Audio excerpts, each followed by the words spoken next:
ቻናል መተናል በሚገርም ታሪክ ይሄ ጩጬ ልጅ የትምህርት ቤቱ ሽንት ቤት ውስጥ ቦርሳ ያገኛል።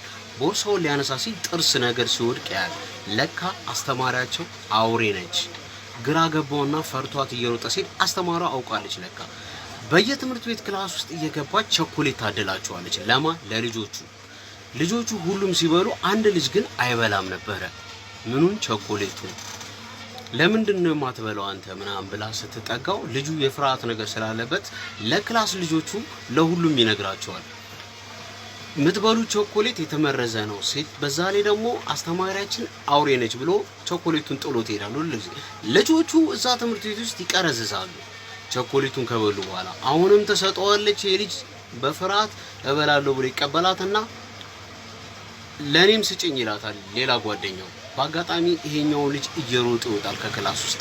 እዛው ጋር ሌላ ተማሪ ተከትሎ ይወጣል። ምን ሆነ ነው ምናምን ሲለው አይ እኔ መብላት ስላልፈለኩ ነው። አሁንም ቢሆን ነግራቸዋለሁ፣ ቤቷ ሄደን እናጣራ፣ አውሬ ነች። ያቺው አስተማሪ እቤቷ አልነበረችምና እነሱን ስላየቻቸው ትደበቃለች። ልጆቹም የሷን አውሬነት ለማወቅ ቤቷ ይሄዳሉ። ቤቷ ሲገቡ ለየት ያለ ነገር ነው የሚያዩት። ልጅቷ በአጋጣሚ ያየችው ነገር አላመነችም። ልጆቹን ጠርታ ስታሳያቸው ሰው አለ